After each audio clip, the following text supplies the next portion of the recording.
अस्सलाम वालेकुम students, welcome to another chemistry lecture. आज के लेक्चर में जो है हम डिस्कस करेंगे एवोगैड्रो नंबर एंड मोल के बारे में।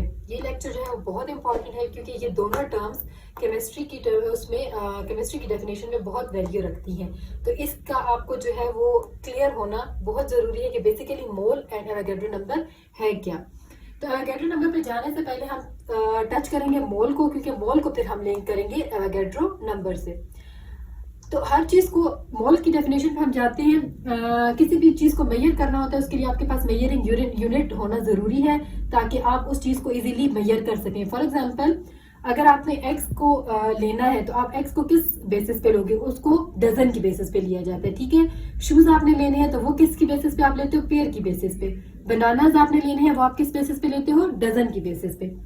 तो 1 डजन आपके पास कितने की इक्वल होता है? 12 यूनिट्स के। और अगर 1 पेयर है तो वो आपके पास कितने की इक्वल होता है? 2 यूनिट्स में। मतलब 1 पेयर में आपके पास हमेशा 2 यूनिट्स होंगे और डजन में आपके पास 12 यूनिट्स होंगे। तो मोल एक्चुअली है क्या? ये केमिस्ट्री की टर्मिनोलॉजी में एक मेजरिंग यूनिट है। वैसे हमने एटम को मेजर करने के लिए जो टर्म यूज किया था वो एटॉमिक मास यूनिट था, लेकिन एटॉमिक मास यूनिट की बेसिस पे जब हम एटम को मेजर करते हैं तो वो बहुत स्मॉल क्वांटिटी में आ जाता है जो कि प्रैक्टिकली मेजर करना पॉसिबल नहीं होता। तो फिर केमिस्ट्री की टर्मिनोलॉजी में एटम्स को या सब्सटेंसेस को मेजर करने के लिए जो यूनिट डिसाइड किया गया वो था मोल। मोल हो गया आपके पास मेजरिंग यूनिट, या आप कह सकते हैं काउंटिंग यूनिट। किसको काउंट करने के लिए? एटम्स, मॉलिक्यूल्स एंड आइंस को काउंट करने के लिए। और इसको सेलेक्ट करने का रीजन क्या था कि एटॉमिक मास यूनिट जो है वो बहुत स्मॉल यूनिट है जो कि प्रैक्टिकली पॉसिबल नहीं है लेबोरेटरी में। जब आप प्रैक्टिकल वर्क करते हो तो उसके लिए आपको मोल का जो टर्म था वो यूज करना पड़ रहा है।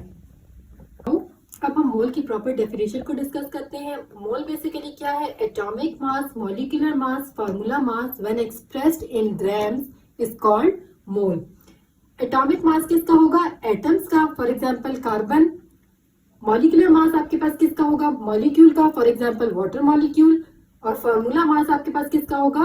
फार्मूला यूनिट का, फॉर एग्जांपल सोडियम क्लोराइड। तो जब एटम, मॉलिक्यूल और फार्मूला यूनिट के मासेस को आप ग्राम्स में कन्वर्ट करेंगे तो वो हमारे पास क्या आ जाता है? मोल आ जाता है। क्योंकि पहले इन तीन चीजों को हमने डिस्कस किया था एटॉमिक मास यूनिट पे, लेकिन अब हम इसको कह रहे हैं कि अगर इसको हम ग्राम्स कंसिडर करें तो वो हमारे पास आ जाएगा मोल। फॉर एग्जाम्पल, कार्बन का हमारे पास कार्बन एटम है तो इसका हम क्या कंसिडर करेंगे? Atomic mass. एटॉमिक मास कितना है?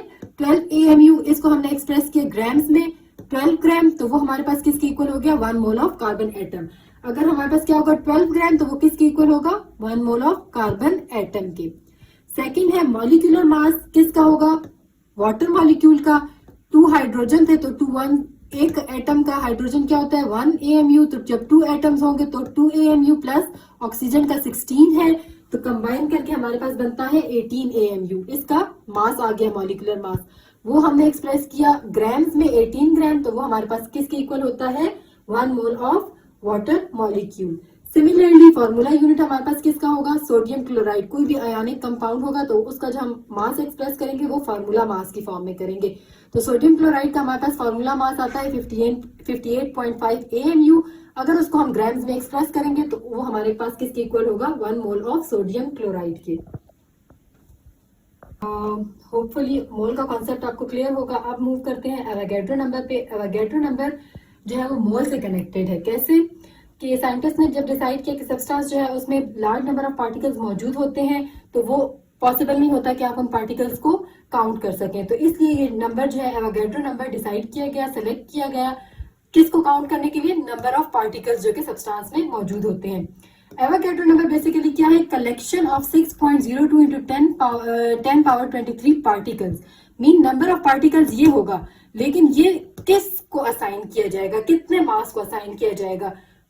जब किसी भी मास, किसी भी एटम का जो है 1 मोल होगा तो उसमें इतने नंबर ऑफ पार्टिकल्स मौजूद होंगे। मीन 1 मोल में हमेशा 6.02 इंटू 10 पावर 23 पार्टिकल्स मौजूद होंगे। तो किसी भी सब्सटेंस का अगर मास है 1 मोल तो उसमें इतने पार्टिकल्स मौजूद होंगे। फिर हम अगर मोल ज्यादा होंगे तो फिर हम फर्दर कैलकुलेशंस करके इसको काउंट कर सकते हैं। और इंशाल्लाह हम नेक्स्ट वीडियो में मोल एवोगैड्रो कैलकुलेशन जो है वो करेंगे। तब तक के लिए अल्लाह हाफिज।